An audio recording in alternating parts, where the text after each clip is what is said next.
Muchas gracias, amado oyente, por seguir escuchando esta enseñanza, la lección número 22, y vamos a estar viendo el punto número 3 que lleva por título El Hijo vuelve a la vida. En el inciso A vamos a ver una seria instrucción. Vamos a estar leyendo Lucas capítulo 7, versículos del 11 al 13. Muy bien, estaremos leyendo Lucas capítulo 7, versículos del 11 al 13. Y la palabra de Dios dice así: Jesús resucita al hijo de la viuda de Naín. Versículo 11. Aconteció después que él iba a la ciudad que se llama Naín, e iba con él muchos de sus discípulos y una gran multitud. Cuando llegó cerca de la puerta de la ciudad, he aquí que llevaban a enterrar a un difunto, hijo único de su madre, la cual era viuda, y había con ella mucha gente de la ciudad. Y cuando el Señor la vio, se compadeció de ella y le dijo: No llores. El milagro que encontramos en Lucas capítulo 7 del versículo 11 al 17 aparece solamente en el Evangelio de Lucas, pero es importante al proclamar a Jesús como Mesías. Observe que solo unos pocos versículos más tarde se menciona que Juan el Bautista le envía desde la prisión unos mensajeros a Jesús para preguntarle si él es realmente el Mesías. Jesús les dijo que informaran a Juan sobre los milagros que habían visto y oído, incluyendo que los muertos eran resucitados. La resurrección de los muertos nos recuerda de una manera poderosa que Jesús es realmente quien Él dijo ser. Esta es una buena razón para que sigamos orando hoy en día en espera de que se produzcan milagros. En Lucas capítulo 7, versículo 11, Jesús se acerca a un pequeño poblado llamado Naín, donde se encontró con un cortejo fúnebre.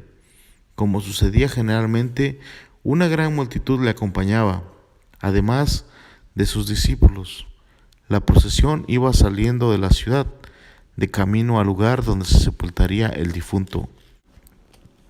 Esta trágica escena era más triste aún debido a sus personajes centrales. El fallecido era hijo único de una mujer, viuda. Como consecuencia de esto, ella enfrentaría muchos otros problemas, además de su terrible angustia. Su esposo se había muerto y su hijo también. Las viudas quedaban en una condición muy vulnerable.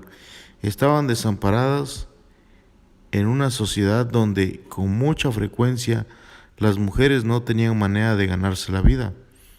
Con toda seguridad tendría que enfrentar una vida de hambre y soledad, o peor aún.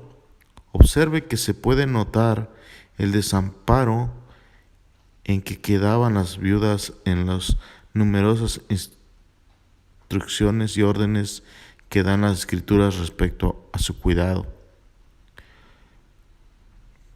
Para tener un mayor entendimiento de esta lección, les invito a que lean Malaquías capítulo 3, versículo 5 y Hechos capítulo 6 del versículo 1 al 3.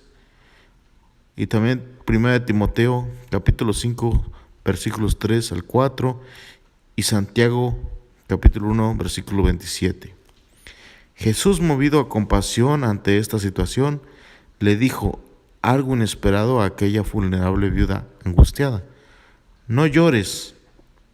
Estaríamos en lo cierto si pensáramos que una persona realmente compasiva no diría algo así, a menos que tuviera el poder y la disposición de enjuagar sus lágrimas y liberarla de un futuro lleno de incertidumbre y de necesidad. De lo contrario, sus palabras habrían sido vacías de sentido y rutinarias en el mejor de los casos, pero en realidad algo muy diferente estaba a punto de suceder. Nuestro compasivo Señor produciría un milagro transformador y portador de vida. A continuación hay algunas preguntas que hacer conforme a la lección hasta este momento. ¿Hay en su mundo alguien que está en una situación similar a la de esta viuda? ¿Cómo le puede mostrar usted su compasión? Pregunta número 3. ¿Sería sabio que los cristianos habláramos de manera tan osada como Cristo en una situación como esta? Explique por qué sí o por qué no. A continuación estaremos viendo el inciso B del punto número 3 de nuestra lección número 22 y lleva por tema una reunión maravillosa, y vamos a estar leyendo en Lucas capítulo 7 del versículo 14 al 17. Y acercándose, tocó el féretro, y los que lo llevaban se detuvieron, y dijo: Joven, a ti te digo, levántate. Entonces se incorporó el que había muerto y comenzó a hablar, y lo dio a su madre, y todos tuvieron miedo y glorificaban a Dios diciendo: Un gran profeta se ha levantado entre nosotros, y Dios ha visitado a su pueblo. Y se extendió la fama de él por toda Judea y por toda la región de alrededor. De manera similar a lo que hizo con la hija del gobernante de la sinagoga, Jesús tocó el féretro y dio una orden: Joven, a ti te digo, levántate. Según vemos en la explicación de Lucas 7, versículo 14. Al instante el cuerpo cobró vida.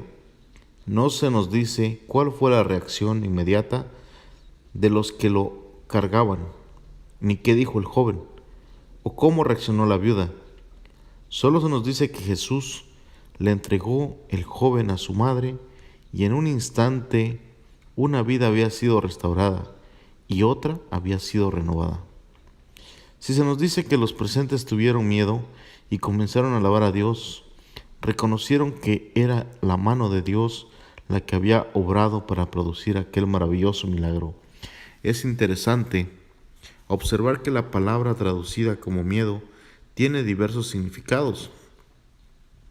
Es la misma que se traduce también como miedo en Marcos capítulo 5 y puede tomar el significado de temor reverente. Esto nos recuerda que el poder de Dios debe producir en nosotros un grave reconocimiento de quién es Él.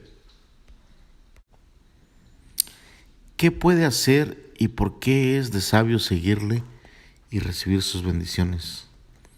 En Lucas capítulo 7, la multitud declaró que Dios lo había visitado para ayudarlos. En el versículo 16, ciertamente Dios ayuda a los suyos. Él nos ama y nosotros debemos responder con una alabanza llena de gozo. Como en el versículo 17 se añade que las noticias acerca de Jesús se esparcieron por toda aquella región. Así también nosotros podemos propagar la noticia de que Jesús tiene poder para transformar vidas y una amorosa compasión hacia los necesitados del poder sobrenatural y la gracia salvadora de Dios. Preguntas para la aplicación. ¿Qué significa temer a Dios? ¿Y por qué ese temor es importante? ¿Qué le hace a usted sentir ese temor saludable cuando piensa en Dios? Al leer que Jesús resucitó muertos, recordamos que Dios nos ha dado vida eterna. La muerte no tiene un poder definitivo sobre los cristianos. Piense en el impacto que puede causar esta realidad en sus valores y sus prioridades. ¿Vive usted con la esperanza de que Dios proveerá para sus necesidades? Aunque sea un milagro lo que necesite, como hizo con la viuda, o bien se apoya en sus propios esfuerzos en busca de seguridad y esperanza. Cultive el hábito de alabar a Dios constantemente por lo que le provee.